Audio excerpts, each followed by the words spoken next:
हाथ जोड़ के मोदी जी से गुजारिश है, ये सबका साथ, ये सबका विकास आखिर है क्या? झूठ क्यों बोल रहा है वो प्राइम मिनिस्टर इंडिया? चांद तारे हमने तो नहीं मांगे, हमने कहा कि 2016 का जो डिसेबल्ड एक्ट है उसको लागू किया जाए ताकि हम भी देखें उसके अंदर क्या है, क्या लॉलीपॉप है उसके अंदर हमारे लिए। जो हमारे एमएलए 90 एमएलए अपनी सैलरी 160 से करके सीधी 3 लाख कर दी। गाड़ियों के लिए फंड्स आ गए, हर चीज के लिए फंड्स आ गए। उनको डिसेबल लोग हैं उनकी पेंशन सिर्फ 250 रुपया बढ़ाई अपनी से साहब। हमें अब जीने का मौका नहीं दिया जा रहा है। हम खुदकुशी करने पर आएंगे हम वहाँ पहुँच गए हैं। हम मोदी जी से आपकी वसाल गुजारिश हाथ जोड़ के, अगर ये दायरा सब खत्म किया जम्मू कश्मीर में, तो फिर विकलांग लोगों की डेवलपमेंट कहाँ हो गई? जिस देश के अंदर दिव्यांग लोग, जिस्मानी तौर पे नौजवान लोग सड़क पे हैं, कहाँ है जम्मू कश्मीर का बउआ? कहाँ है यहाँ की तरक्की? कहाँ है स्मार्ट सिटी? ये सब झूठ है और अपनी सियासत कर रहे हैं। इंसानियत यहाँ है। जम्मू कश्मीर हैंडीकैप एसोसिएशन लगातार पिछले 9 दिन जम्मू च इस वेले प्रोटेस्ट करा करदी है।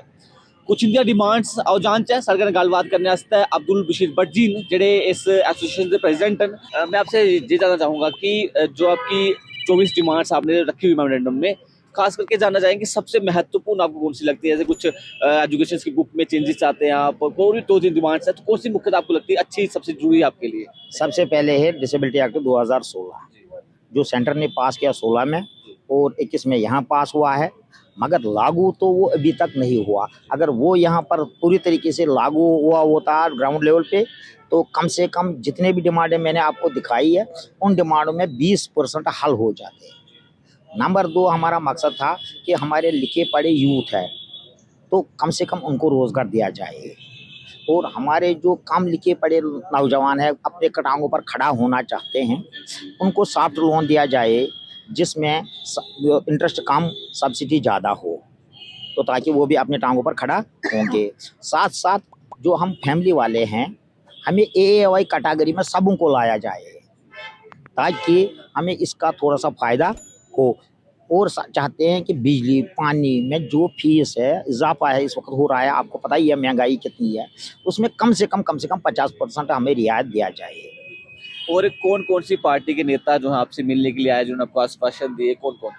देखिए सर, हमारे पास 5 MLA आए हैं जिनमें 3 PDP के हैं, एक NC का भी है और एक CPIM का तारिक आमिर साहब जिसको आप जानते हैं, वहीद परा को भी जानते हैं और रियाज खान साहब को भी जानते हैं, सबको आप जानते हैं। या मतलब फयाज मीर साहब है या आगा साहब है, तो इन्होंने ये आए यहाँ, उन्होंने कोशिश किया, हमारे साथ बात की है, हमें हौसला अफजाई की है और हमें ये भी यकीन दिया है कि हम असम्बली में आपकी नुमाइंदगी करेंगे, आपकी आवाज़ उठाएंगे। हम तमाम अपोजिशन वालों के साथ मतलब बात करना चाहते हैं और उनको रिक्वेस्ट करना चाहते हैं कि असम्बली में कम से कम हमारी आवाज़ बनो, हमारी आवाज़ उठाओ, क्योंकि हमारा कोई नुमाइंदा ना एसोसिएशन में है या ना यहाँ मतलब पार्लियामेंट में है ना असम्बली में है, क्योंकि जबकि हमारी पॉपुलेशन इस वक्त जम्मू कश्मीर में 10 लाख है। ये 10 लाख लोग ही नहीं है, 10 लाख फैमिलीज है। हमने भी इन्हीं लोगों को वोट दिया, हमने भी इन्हीं को चुना। जिस तरीके से ये अपने कैटेगरी के मतलब आवाज़ उठाते हैं, जितने अपने इलाकों की आवाज़ उठाते हैं, अगर हमारी अब भी आवाज़ उठाएंगे तो ऊपर वाला उनको सबसे पहले देखता है। हम कुछ नहीं दे सकते हैं उनको सिर्फ वोट के सिवा। तो इसी तरीके से हम मतलब ये सुनील शर्मा साहब है, उससे भी हमने रायता किया, मीडिया के ज़रिए भी उनके साथ बात की है, उन्होंने मीडिया वालों ने मुझे बात करवाई उससे, उसने भी यकीन दहानी दी। मगर बदकिस्मती से मैं ये कहूँगा 29 MLA है जम्मू में, ये हम कश्मीरी यहाँ डरने पर नहीं है, यहाँ जम्मू कश्मीर के लोग डरने पे है, मगर उन्होंने एक भी MLA ने गवारा नहीं किया कि हमारे पास आने के लिए। ये भी एक दुख की बात है। अगर आपकी जो डिमांड सही फुलफिल नहीं की जाती है तो आप क्या कुछ आगे रणनीति बना रहे हैं? देखिए सर, हम फिलहाल तो अभी बैठे हैं, फिलहाल धरने पर बैठे, ये जारी है। तो हम चाहते हैं अगर ये मुलाकात इनसे नहीं हुआ, हमें पूरी तरीके से मतलब ये आश्वासन नहीं दिया जाएगा कि आपके मसले कितने टाइम में कितने दिन तक हल होंगे।